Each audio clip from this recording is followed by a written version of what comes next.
welcome to the Live Courageously podcast show, episode number 78. I'm your host, John Duffy, and Live Courageously has been the conscious theme of my life for the last 3 years, since the beginning of the pandemic in 2020, and it's been an unconscious theme for most of my life. Courage is resistance to fear, mastery of fear, not the absence of fear. There is something contagious about someone who is courageous. Today's show is with a friend, my guest, Gora, who has lived an adventurous and creative life. He is a director and producer of branded entertainment. He's also a TV and film director, producer, and sought-after expert in product placement. Two of his award-winning TV series, The Romance and VCs in a Van, what a title, have received nominations at the American Reality TV Awards, the San Diego Film Awards, and others. The Romance has gathered a Best Reality Series Award. His programs have aired both locally and nationally on Cox TV, Time Warner, Dish Network, Amazon TV, Apple TV, and others. And as a feature film producer, he has worked on such films as Almighty Zeus, Move Me No Mountain, and The Master Chief. His current project is completion of a TV fashion series and documentary called Fashion Opa, and a new feature film. So with that, greetings, Ken, and welcome to Live Courageously. Thanks for joining us. John, good to be here. Thank you for having me as a guest. Hey, you're very welcome, man. I always like to kick off the show with two questions. One is to ask the guest, and most of the guests are people I know in the real world, not on social media. So I always ask, how do we first connect? How do we first meet? So that's my first question for you. Well, we had the pleasure of meeting on the set of a feature film called Paradise Cove, which was originated and directed by a good friend of ours, Martin Gigi. You were one of the producers of that film, and I worked on some of the product placement. And boy, you talk about having a large, good crew. That was a good crew, and they covered every part of the production. Yeah, it was a great introduction. It was a great chance when I met you and talked about what you're doing. And we'll talk more about that with your product placement and all the other endeavors that you had. Martin Gigi is obviously a close friend, and there'll be another moment that we'll talk about something else that we both enjoy. But, my other question before I go deeper into that is, since the show is Live Courageously, what does that mean to you? What's your impression of that concept? I love that title, John. For me, living courageously means living a life of taking some chances and doing what you can that can make an impact on people's lives. You and I also play basketball. Well, that's where I was going to go there. Yeah, I know you're going to go there later, but let's go there now. That's good. I like that. Sometimes you just got to go to the hoop, because if you just sit back always, it's not going to come to you. So living courageously means going to the hoop, taking chances, and trying to make a difference in people's life. Going to the hoop. I like that. And me and you haven't had a chance to play a game together. I'm looking forward to that moment. We'll do that someday. Me, you, and Martine. What's your experience with basketball? Did you grow up with it? Did you play high school, college, or was it just a passion? I played intramural games in high school and college. I never played for the team. Right. I never thought of trying out for the team, partially because I wasn't sure I wanted to dedicate, my afternoons and evenings and practice and things like that. But I always felt like I was a good player, and I've played everywhere in the country, John. I used to travel for a living as a corporate recruiter, and I would be in pickup games in Georgia and Alabama and Chicago and San Francisco and Denver. I still play once or twice a week with tennis. I love the game. Well, I love it. I got reintegrated. I grew up on the street playing street ball. I dropped out of high school, so I played street ball in the Bronx. And Martine got me back in. I had blown an Achilles 10 years before. I was on a movie with him, and he asked me to start playing basketball with him on the set. And I was like, really? I'm the line producer. And of course, he talked me into it, and we started playing. And then I started playing weekly with him on a league that he set up. So for the last 12 years, we played basketball once a week. So yeah, it's a passion. It's a love. I always say I have this a dream that, I'm going to go out taking one more shot. Maybe I'm 90, 95. It'll go in, and that will be me. That'll be the end. So yeah. That's my. I started playing street ball in Chicago, so I get it. Nice. So let's pivot a little bit further. Tell us a little bit about your background. And like you said, you talked about, taking chances and going to the hoop and taking chances in life. How did you start out, and what got you into this industry as a creative, as a producer, as a director? What took you down this path? Tell us a little bit of the backstory of Ken. Yeah, thanks, John. Most of this podcast will spend talking about television and film because I think that's what people want to hear. But my original background is I got my master's degree and doctorate degree in psychology. Wow. So, that's the people understanding and knowing how to work with people, I think, has helped me in every profession I've been in. But over the years, I've had a number of professions. I've been a corporate recruiter. I've been a VP of human resources. I've been a sales rep for a technology company. I've been a speaker, traveling, doing motivational speeches. Wow. But how I got into the film business was back in 99, 2000, the economy was a little rough. There weren't many jobs, and people were looking for jobs, and companies were looking for revenue. So I got an idea of something called the VP contest. And the VP contest was like a sales contest where 5 different companies would get 15 salespeople selling their products, and whoever sold the most would win a VP position. Okay. And so it was like American Idol, except in sales. Huh. And as I held this contest, I thought, you know what? This would make some entertaining television. I had no background or real interest in film and TV. I just thought, you know what? This would be an interesting TV show. So, and John, you've been on more movie sets than I have. As you know, sometimes it makes sense to hire people who are better than you, right? Yeah, I would say most of the time. Yeah. Yeah. So I found an ace cameraman and another assistant cameraman and a great editor. And I knew I was good at managing people and telling people what to do. So we made a TV show called So You Think You Can Sell. Think of So You Think You Can Dance, right? But I like it. So You Think You Can Sell. And it was about 15 men and women competing for a VP sales position. And the cameraman took care of their job. The editor and mic people and sound and lighting took care of their job. I just told people what to do. Now, the good news is it was reality TV. Right. So I didn't have to pay attention to scripts or write a script. I just had to make sure it was entertaining, and people basically did what they did. So that's how I got into it. So, I mean, it's a great title. It's a fascinating way to like you said, to go from psychology, going from business, motivational speaking, all those different endeavors. And then, you do this idea, and this idea leads to a reality show.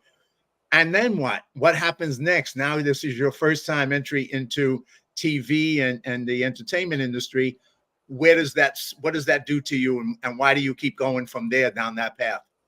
Well, I was fortunate that a previous colleague of mine that used to be a sales manager, he knew somebody at Cox Television. Okay. And he said to the head of Cox TV in San Diego, he said, "Hey, I got a guy that's got a TV program that helps people make money, get jobs, and helps businesses get sales. Would you want to air it and help stimulate the economy with us?" And they said yes. So we aired 6 episodes on Cox and Time Warner Cable. It got an audience. Social media loved it. So then I thought, I've got another idea for a show. And this was completely different. Over the years, I had watched The Bachelor, right? Okay. And I thought, that's a good show, but that's kind of unfair. One guy, 30 women. I thought, what if you had an equal number of men and women? And so then you'd have the dynamics of, 10 personalities in the men, 10, 12 personalities in the women. Who ends up falling in love with who? It's not just about one guy. And so I put together a TV show, another reality show called The Romance. And it was about studying how do people fall in love, except you have kind of a bigger laboratory. You've got 10 men and 10 women to watch on camera. Interesting. And as you can imagine, you've got with 20 people, you've got all sorts of personalities and dates. And you'll appreciate this because that's how I met you in product placement. Right. How do I finance this thing? Well, I got some investors. I put some of my money into it, but I paid most of it through product placement. I thought, you know what? These people got to go on dates. I bet your restaurants would like to be on television, and they pay to get new customers. And then I got Aston Martin to be the car. I got wine companies and beer companies to be featured, right, with people drinking on dates. So I sold a bunch of product placement, and that show did really well. So let's take a moment and go into this since you brought this up for people who may or may not know what product placement is, whether it's on reality shows or feature films. You obviously took that idea to fund your reality show with product placement and get sponsors. And then you kind of branched with that over time into creating a company and branded entertainment, which I'm going to throw up if I can, the banner for that for you. Basically, that's your contact information, branded entertainment. And so tell us a little bit about what that is, what product placement is, what got you to form that company. And let's go into that a little bit, and then we'll pivot back to another reality show you did. But let's go with this for a minute. Yeah. So I remember from watching films and TV shows, and I saw that in the James Bond films, Aston Martin paid money to be the car in James Bond. And when James Bond looked at his watch, that watch company paid money, and et cetera, et cetera. So I studied that, and I saw that, brands, besides having television commercials or being in magazines, there's nothing like being in a film or a TV show. Why? Because sometimes when there's a TV commercial, people go to the bathroom or people start talking to the person next to them. But if you're in an actual episode or an actual film, the eyes are glued to the screen. So if 2 people are on a date or at a restaurant and you see a close-up of a wine label, or you see someone walk onto the screen and they've got an athletic suit on or a cool looking hat or a pair of sunglasses, repetition is the mother of memory. So brands will pay money to have their product or their service shown. And I say product, I also said service. So you see people going into a restaurant. You see people going into a massage parlor. You see people visiting, et cetera, et cetera. So and that's so true. And then obviously, that's led to a way for people to, and it goes across the line from studios, obviously, who have an easier time with using product placement and branding because they have a bigger audience, and so products want to be in those studio large movies that reach a large audience. But sometimes even independent movies are able to get product or some financing, but at least product to use in the movie to cut some of the costs. And so it's a benefit to even independent filmmakers. And I know we've done it, and that's part of how we met as well, talking about some of the possibilities with getting a product sponsorship for independent films. So go a little further on that. Just another quick example. If you remember when American Idol was in its prime, you would see cans of Coca-Cola just sitting on the judge's table. Correct. Over and over and over. And so, imagine if a brand new energy drink had done that, or a soda that wasn't known, the exposure they would have gotten. So it's just, and like you said, what it costs to have your product in a James Bond film is way different than a film budget of $1 million, or an indie filmmaker on a budget of $200,000 can supplement that with $30, $60, $100,000 of different products and different locations paying to be there.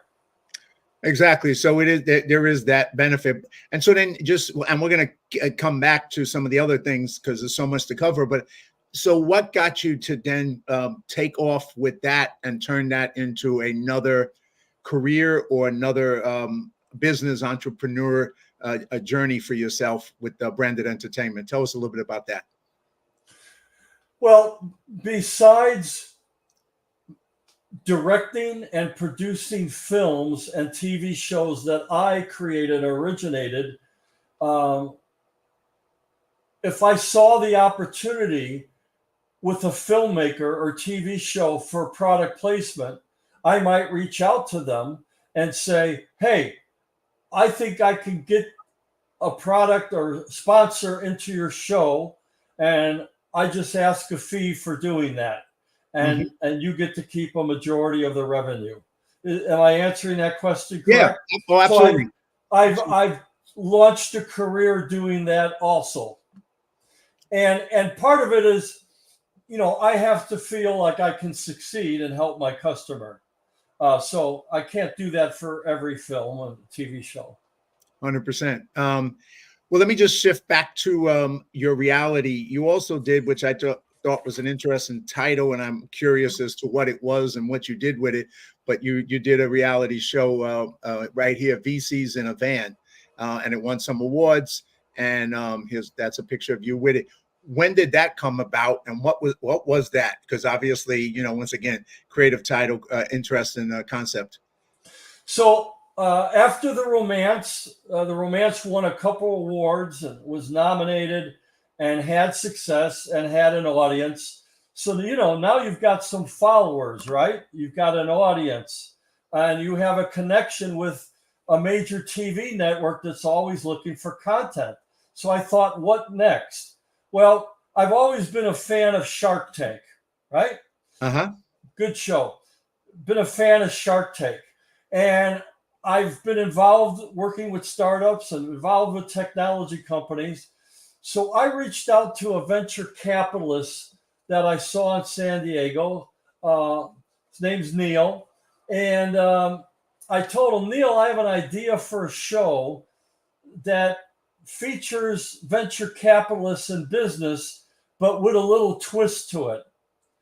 And he brought on a gentleman named Mark and a gentleman named Tom, and they were the three VCs. So VC stands for venture capitalists. That's Mark, Tom, and Neil to the left of me. And the twist that they put together with it is, let's go to the business.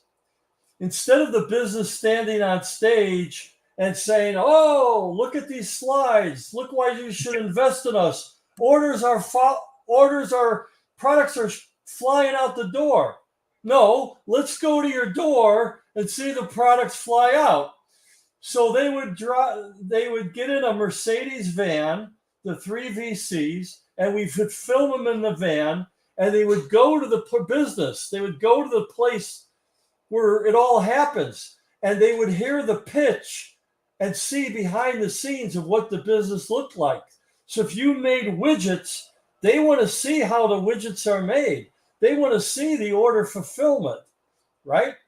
So the concept of VCs in the van is, let's look at startup companies that are looking for money, but let's really go and look at where it's happening, and not just in front of a nice room and a guy or girl in a suit pitching to us.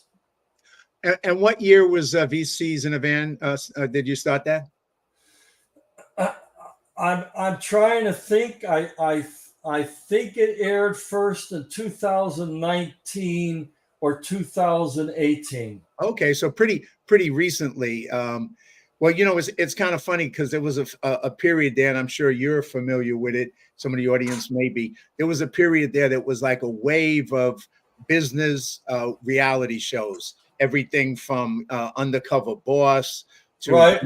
going in and rescuing businesses that were failing. I forget some of the multiple names, but there was like, for a while there was like so many business-oriented, entrepreneurial-oriented reality shows, and I used to watch all of them. I enjoyed all of them at the time, and then it's kind of died off, and new things, took over in the reality world. I don't know if there's too many business entrepreneurial shows anymore on reality. At least I haven't, except Shark Tank, which has maintained its ongoing thing, but there hasn't been a lot of them since.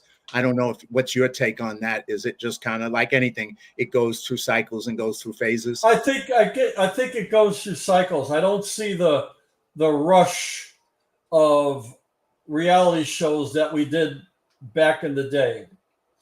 And but we filmed 6 episodes, and I think 4 of the 6 companies, there's one company per episode we dedicated, and 4 of the 6 companies got investments. And we thought about doing a season 2, but then the pandemic hit, and working on other projects now. I hear you. Well, let's shift a little bit to some of those other projects and also other areas. So besides reality TV and TV series, you also moved into feature films and started, a couple of different films. I mean, I don't know if the first one was what you call it, Almighty Zeus. Was that the first one you were involved in, or was there previous to that? Tell us a little bit about that. I had done some short films. The best one was called Love in a Lifetime. And just a note about that, John, you'll appreciate that. We intentionally filmed Love in a Lifetime where only one sentence is spoken in the entire film. Wow. So we wanted to show through the power of cinematography how a story can be told. There's a narrator for the first 3 minutes that takes people to what's going on. Right. But for the most of the 12-minute film, you're just watching people interact and letting the actors and the music tell the story. So, answer to your question, I worked on Paradise Cove and product placement. I worked on another film, but the first feature film that I got more directly involved with was Almighty Zeus. A gentleman in San Diego, Chris Soriano, wrote this film. He was the lead director and he was the lead actor. And he saw it as a San Diego local-based version of Rocky. And except it told it from a Filipino standpoint, and it was right when the pandemic had started. So there was an element about discrimination, and I don't want to spoil too much the film, but it's a Rocky story and well shot. great cinematography, great storyline. And in 2023 at the San Diego Film Awards, it won Best Feature Film. Oh, congratulations. And was this the picture from the award? Yes. Yes. Yes. Yes, that's Chris, his wife, Hillary, and I with two of the awards we won. Congratulations. And one of those was Best Feature. Thanks. Well, and so I was involved on a number of things in that film as a producer and then on the marketing end of it. Excellent. Excellent. And then go ahead, but I can segue that into their next film. Well, let's do that. Let's segue into the next one and let's take it there. So Chris told me about another idea he had for a film, higher budget, more in depth. It so happened that his father had served in the U.S. Navy. My father had served in the U.S. Navy. And as you know, in San Diego, we're very close to Coronado. I've visited there. I got behind the scenes tours, Yeah. So yes, you are. Large naval base. And so we had the support of them. And through some networks, he told me about a film idea he had called The Master Chief. Actually, The Master Chief Part 1. And for those who don't know, the Master Chief is a key position on a Navy ship. And people can look that up or watch the movie. And he told me the storyline, and he said, Ken, if you can help with locations and maybe casting and then promotions and be on set. And this time the crew was a larger crew than Almighty Zeus. This crew was similar to the crew that I saw at Paradise Cove. John, where they're unloading a truck, right? Right. A truck of equipment to set up. And, there's a guy whose job is to hold the slate, right? That's right. And there's someone assigned for everything. And I was like, all right, we're in the real deal again. And we filmed on a battleship, the USS Iowa. And I was like, wow, this is major movie making. And when we were done, I took a look at it. And, before it ever appeared in theaters, gave Chris feedback. I said, again, excellent cinematography, great direction. And by the way, for those filmmakers out there, this is something to think about. Sometimes you start with an idea and then you launch based on the love of the idea. The other way to do it is have an idea, but also have a market. And as you know, John, the military and veterans and existing service, that's a huge market of people who have fought and served for our country. 100%. So we knew that by the virtue of what this film was about, thousands and thousands of people would see it simply because it's a military film. Horror films are great, and there's a huge audience for horror films, but there's a lot of horror films. Yeah, too many maybe. Maybe so. But and it's tough to have an original idea, but we knew we had an original idea for a military-based movie, and we launched it on Veterans Day last November and saluted so we got lots of free publicity because of Veterans Day and because of the affiliation with Coronado and the military. Well, let me ask you, would you mind, you want me to show a little clip from the Master Chief right now? Go ahead. Show a minute or so. All right, let me show you a little clip, the trailer for it, and that way people can see what you created because it looks cool. Thanks, John. All right. And again, Chris Soriano is the lead actor, the main writer, and the director of The Master Chief. I'm just one of the producers. All right. And here we go. We're going to throw this up right now for us to take a look at. What you displayed is a mixture of stupidity and bravery. It's an embarrassment It's a tragedy. You're a new guy, right?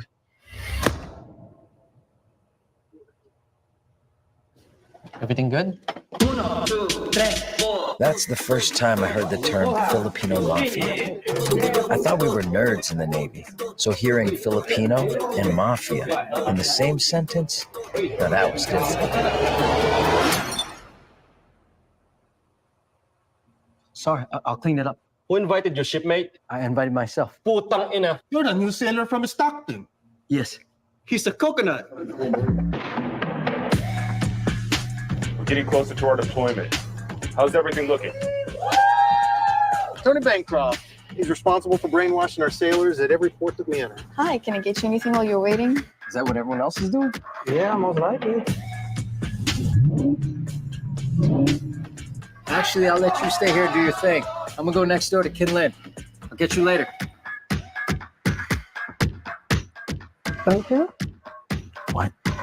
Camera 1330. The most important part of the day. The news about the illegal arms dealer. Tony guy is something else, huh? I bet we could probably take him. Bet we could? That was a joke.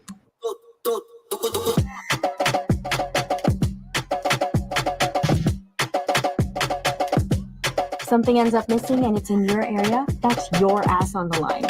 After that. And there's always going to be a need for what I do. I'm sorry. First of all, how credible is your source? How much you looking to get? You being a smartass? You don't ever think? You think the captain would approve of a mission like this? Secret mission. What is it? We're gonna be each other's eyes and ears out there. We gotta look out for each other. Gabe, relax. We're logistics specialists, not Navy SEALs. Who says you gotta be a SEAL?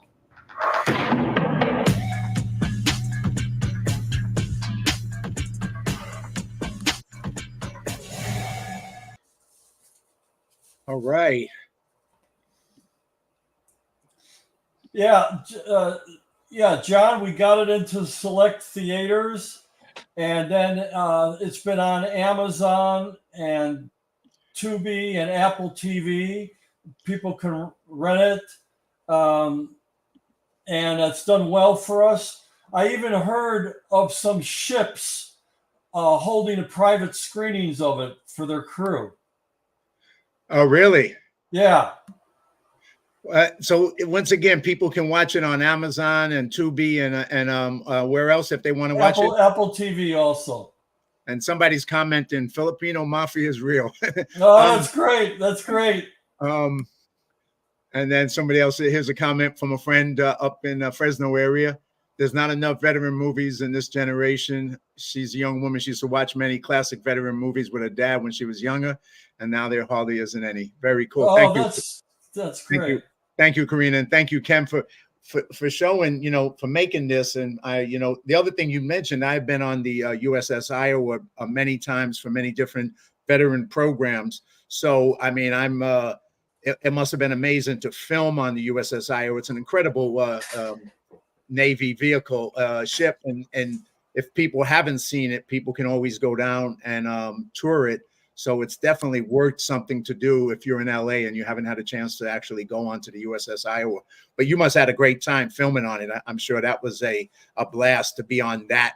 Well, those guys, I mean, there's some dark places in a ship. And so how do you do the lighting so you can see the characters, but not make it look like artificial lighting's going on? So I'm just saying the crew just did a great job. That's a fascinating point you make, right? Because people, don't realize, Navy ships, those rooms are small. They're tiny, Yes. Very tiny. I mean, they almost feel like prisons. Corridors. Right? Yeah, like a little prison cell. And then, you figure, how do you light it, make it look great and still tell the story and not look fake? Yeah, and that was some good work, obviously, for your team to do. And then one other comment, and you know this from the magic of movie making. Do you remember seeing some soldiers with guns in a jungle? Uh-huh. We filmed that in San Diego at the San Diego Botanical Gardens. And the San Diego Botanical Gardens has like simulated gardens from all over the world. So you're in beautiful flowers over here, and all of a sudden you're in a Filipino jungle over here. So we filmed it there. And what you didn't see, again, the magic of camera work, is you never saw them walking with their feet on the ground because there's paths, right? There's paths. So you always saw them from shots of the waist up or the ankle up. Just the magic of movie making what's not really there real. Well, I directed 2 short films called The Flag, which ended up in the GI Film Festival for a veteran buddy of mine. And, it was based on Vietnam, and we had no money. It was all, most of the crew were military veterans who volunteered. I volunteered to direct it. And we filmed it in the backyard of someone's house in Westminster, Little Vietnam. And we turned his backyard into the jungles of Vietnam with no money. It was raining. It was amazing, man. It was just what we pulled off with nothing. And it just took a lot of creativity and a lot of make it happen kind of attitudes.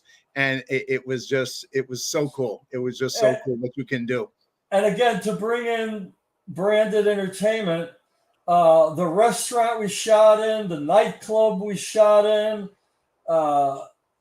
they're going to get new customers because people want to go there. We advertise them on social media, et cetera, et cetera.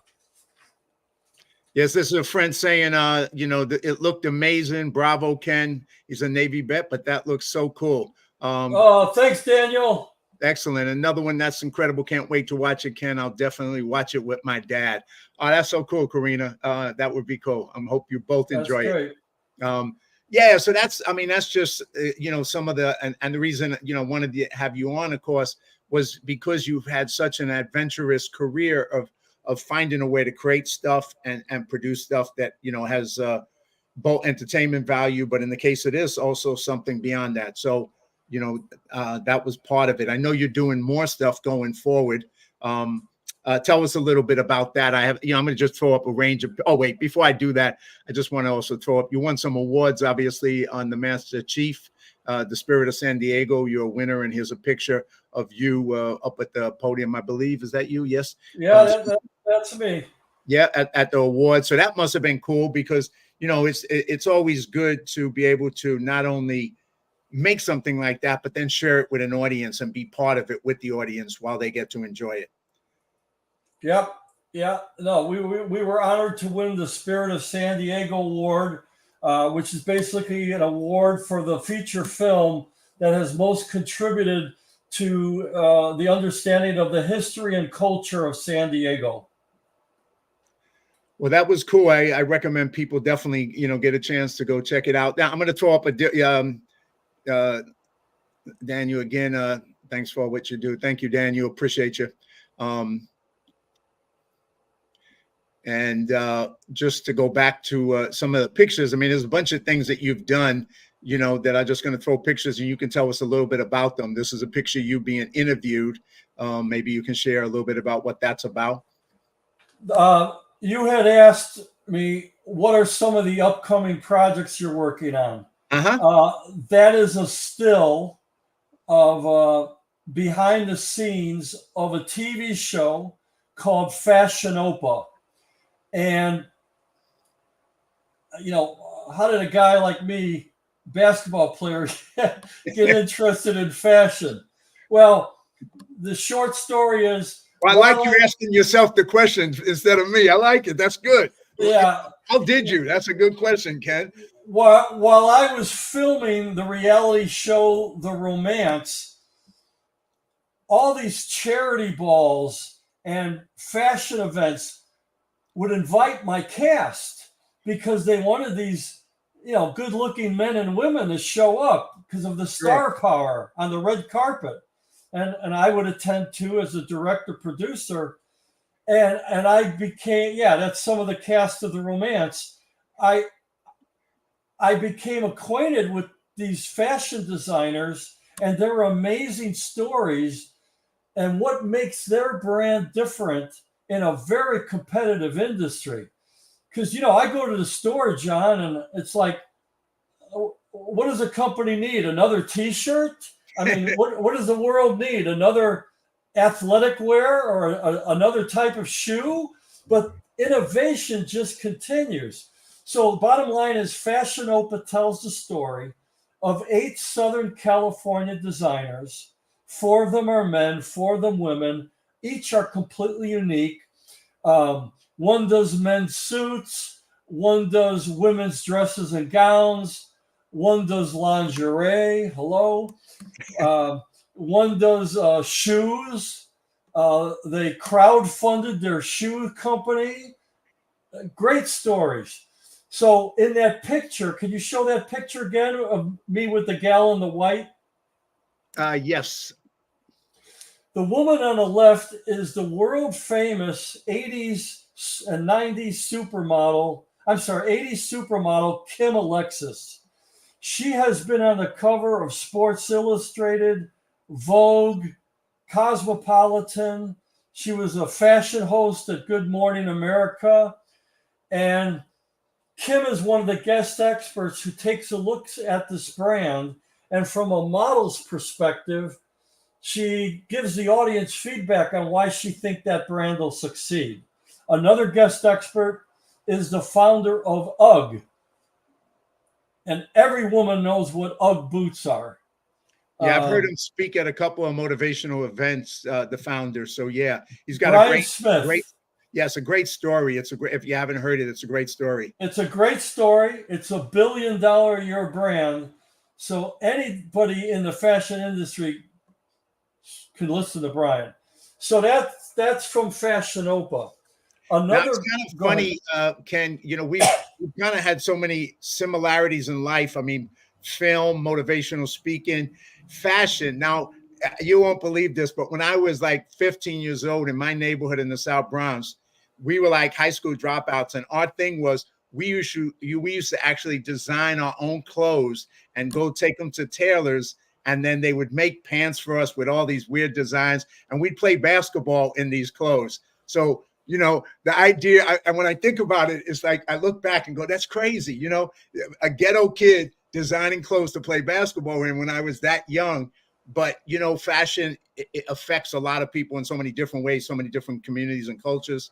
So, I'm not surprised. And then that brand could have spread. It could. Well, now I have a website, Live Courageously, that I do have product up there. And so my life has kind of come full circle from the street, of doing that. So who knows where that'll go. But I see behind you that great saying, faith over fear. Yes, sir. So that's a saying people will wear on a hat, on a shirt. Yeah, it's one of mine. I adopted. I didn't create it. It wasn't my invention or anything. It was during the pandemic. And that's how I started this show, Live Courageously, during the pandemic when I was up doing a movie in Canada, and so many people were living in fear, and I just felt a need to kind of put out a message of courage instead of fear, and that's when the show started. And that's when I started to develop the idea that I needed to take this message that in no matter what life throws at you, you need fear is real, but courage is a choice, and that, you can overcome fear. And so that's kind of what started me on this podcast journey, as well as some other journeys. But yeah, So Fashion Opa, it's got a targeted air date on Cox, Time Warner, Apple TV, Amazon for September 8th. And we're doing everything to hit that target date for it to air. Great show, etc. The other thing, share it on your Facebook page, of course. I know you will, and then I'll share it out. I'll push it out for you as well. Oh, thank you. And then the other thing you asked, what else am I working on? And then I'll share that, and then we'll talk about some of those other subjects like Caitlin Clark. Yeah, well, I saw that on your Facebook page, and since you're a basketball passionate, and I'm passionate about playing, not so much about watching, but playing, I figured we had to have that conversation. Well, go ahead. Tell us some more about what you're working on first. So there's a feature film I'm working on, and there's a location in Southern California. It's an area of Southern California that hundreds of thousands of people know about. And they know about the rumors and the urban legend, but no one's ever done a movie set there. And I'm purposely not telling you the name of it. Well, you can't. Yeah, because sometimes it's who gets there first, right? That's correct. But I'm working with someone on it. We've got film permits, and it's a fascinating story, suspense, mystery, drama. Anyway, that's all I'll say about that. But again, from a marketing perspective, if as a filmmaker, there's having a good story, but there's also knowing you have a good story, but a built-in audience, right? Right. So la da da da. All right. Well, before we get to Caitlin Clark and basketball, just a side thing. I saw also some stuff on. I don't know how much you're involved in the world of music, and then also attending the NAMM show. Is that also another, using product placement in music? What's that little piece of your life as well? Oh boy, you surprised me with this one, and it's a good surprise, John. Big smiles on my face. Oh, good. So I saw it and I was like, oh God, I forgot to mention that. And I was like, I got to talk about that. That looks interesting. And as you know, our buddy Martin Gigi is very involved in the music business. Oh yeah. So what that's about is, to take you back, before all this started happening, I used to have long hair down my back. In the 70s, and I was the rhythm guitar player and singer in a rock band. Right. Wow. And loved it. Even more fascinating stuff to you, man. And loved it. Loved performing, loved being on stage. But, after getting my degrees in college, it was like, am I going to make a living at this? No. I'm not Queen, right? But I've always loved music. And as you know, music is part of movies. And I've done some music videos, John. I've filmed at least 3 music videos. And here's my happiest answer to your question. Guys that love music, they've got riffs going on in their head. So I had a guitar riff in my head for years, and I put the riff down on paper, played it out with a guy on guitar, wrote some lyrics to it, and the theme song of my TV show, The Romance, the theme song is called So You Think It's Love. And it's a song I wrote. Wow. And I've got a music video for it that's going to come out years later. My son plays the lead character in the video. Nice. So that's why I was at the NAMM show, which is the National Association of Music Merchants. Martine's always at that show. Maybe you've gone to it. No, Anyway. I haven't. That's one thing that I have not been blessed with, is the music skills. I love music. I love all types of music, and it keeps expanding the kind of musics I like. But I've just never been, that hasn't been part of my world, music. One last sentence. Martin Gigi and I, and 5 other people were in a business meeting in a conference room about a music TV show. That's all I'm going to say. That was before the pandemic. I can't wait to hear. We've done a couple of movies together, and I've gone to a lot of his. Matter of fact, I think I went to a performance that he put on for veterans on the USS Iowa with Dennis Quaid, who was in a movie that me and Martine did together. And I mean, besides him being so talented musically, his family, his 2 daughters, his son, just incredibly blessed musically as well. And I just love to see them perform. So yeah, well, I hope that project that you in that meeting with him comes to fruition. That would be very cool. That would be very cool. Yeah, that's down the road. Yeah, Right. well, there's a lot more to do. And like you said, you got to go to the hoop. You got to keep taking it to the hoop, right? That's got what to take couple risks. That's right. If you don't do that, so that leads us to Caitlin Clark and taking it to the hoop. So let's spend a minute or two. We won't spend too long, but just jump into that because I saw a couple of posts on your Facebook page. I figured, yeah, let me go into that as well. Well, if anybody have ever watched Sports Center at night to see any highlights on any sport, they've probably inadvertently heard of Caitlin Clark. And the bottom line is, I don't watch. Most of my life, I haven't watched college basketball. I just haven't. I haven't had time. Right. Many times I've watched the NBA playoffs, right? So I watched the NBA playoffs, but time is valuable. But about 3.5 years ago, either a buddy or I saw on Sports Center that a gal who was a sophomore at the University of Iowa scored 49 points, and many of the shots were from the logo. So I watched the highlights, and I was like, this is like a female Steph Curry, but even further. Right? Right. So I started looking for University of Iowa college basketball games on TV. And I watched her. And not only could she score from the logo, and for those that don't know what that means like 40 feet, 35 feet jump shots from far away that are worth 3 points. But she could drive to the basket. She's one of the deadliest passers in men or women's college basketball. Now she's playing professional.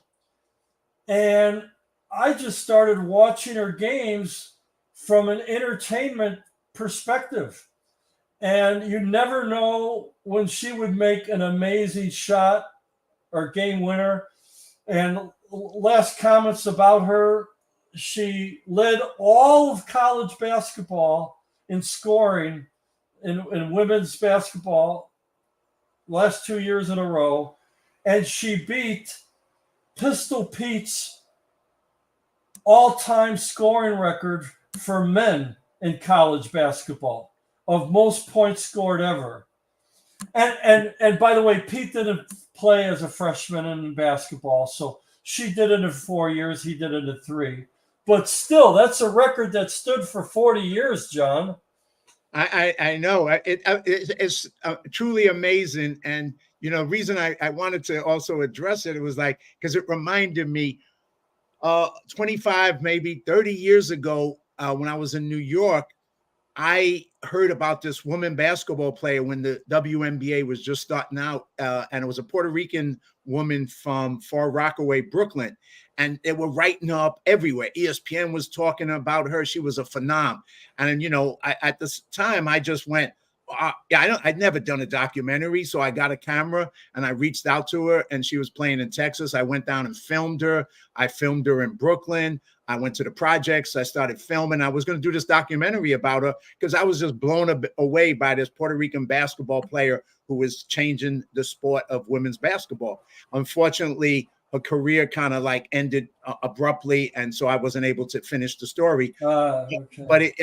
But she was a really incredible ball player. But to see Caitlin Clark today, what she's doing, it's pretty amazing. Yeah, and it's just phenomenal. It's just a phenomenal ball player. Yeah, and just my last statement about her, we'll wrap things up. A lot of men and women can make a 3-point shot, especially when no one's guarding them, sure, or they're set, or it's right behind the line. This gal makes them with people in her face, and she steps back or she goes behind, she creates it, and it's from the logo. So that's just what makes it so different. She just recently broke like what 3 different things in one game. So yeah, she is a phenom, without a doubt. That's going to continue. And yeah, so yesterday on national TV, CBS, she's the first rookie ever to get a triple double in rebounds, assists ever in women's basketball. Totally amazing. All right, totally next amazing. subject. All right, next subject. Yeah, hi, Caitlin. So as we wrap up, there was other things that I saw and I mentioned. Feel free to talk about, fate, family, veterans, future goals, anything like that. I saw some pictures on your site, with your family. You went to a church in Europe and just I was like, wow, what a beautiful picture. And you had, wrote something on your Facebook page about this. And I just saw and I was like, wow, that is such a beautiful picture that you took there. So I just decided to show that. But feel free to take us into any of those topics as we close it out. Anything you would like to add, any takeaways, life lessons? How do you sum it up for us? Oh, John, that picture of the cross and the mountain, that's actually at a church in San Diego. I've never been to Europe. What's this one right here? That's in San Diego. Oh, San Diego. Excuse me. My bad. Right. Yeah.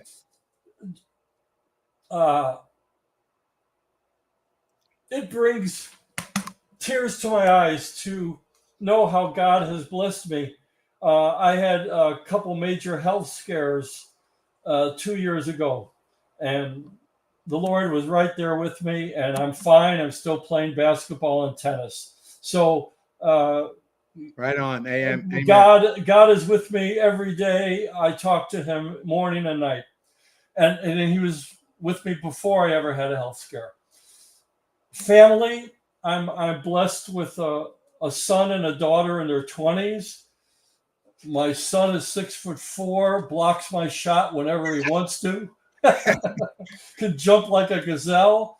My beautiful daughter is getting married in October, and so I am blessed.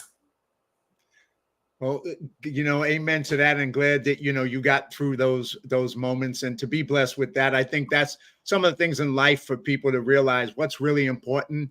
Is those things. Family especially is so important to life. And being able to live a good life. So congratulations on that. Any other things you would like to give us as a takeaway? Any life lessons? Any close that you would like to share? Like I said, you've lived a very adventurous life, and you continue, and you keep going to the hoop, and that's what hopefully me and you are going to continue to do, both on and off the basketball court. We're going to keep taking it to the hoop. And so, any closing from you that you'd like to share with the audience? Well, just I love the theme "Live Courageously." And that cap in the back that says faith over fear.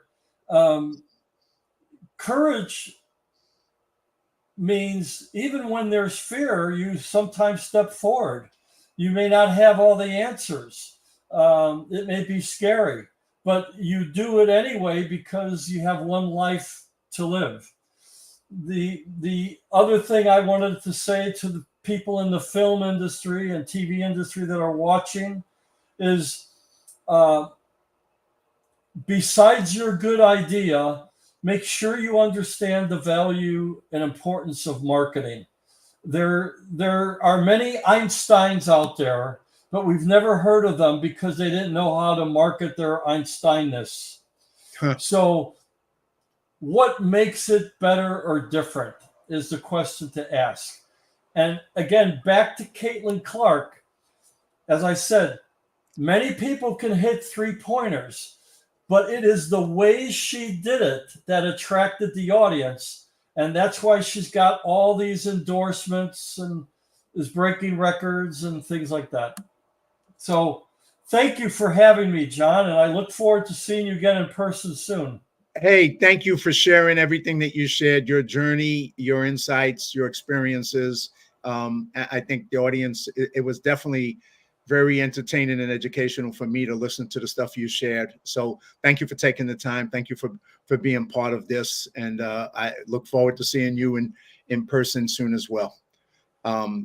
Thank you, Ken. Thank you. I'm going to close out the show. Thank you, everybody, for watching. This is his company, Branded Entertainment. You can go check it out. And if you want more information, right here where you can reach it. I hope you enjoyed the show. Hope you enjoyed all the things that he shared with you, both in the film industry, entertainment industry, basketball, help, family, fate, veteran support, all that good stuff. And thank you, everybody, for watching. And if you haven't seen my previous 77 podcasts with some of the amazing, courageous friends sharing their powerful stories of overcoming odds and going on to live powerful lives and making a difference, you can watch them on my John Duffy Live Courageously YouTube channel, or you can also watch them on my website, livecourageously.com. And here is the QR code, so you can check them out there. So until next week, and join me, and when I have another courageous friend on, I hope you have a great day, and may you make your life a masterpiece, and God bless.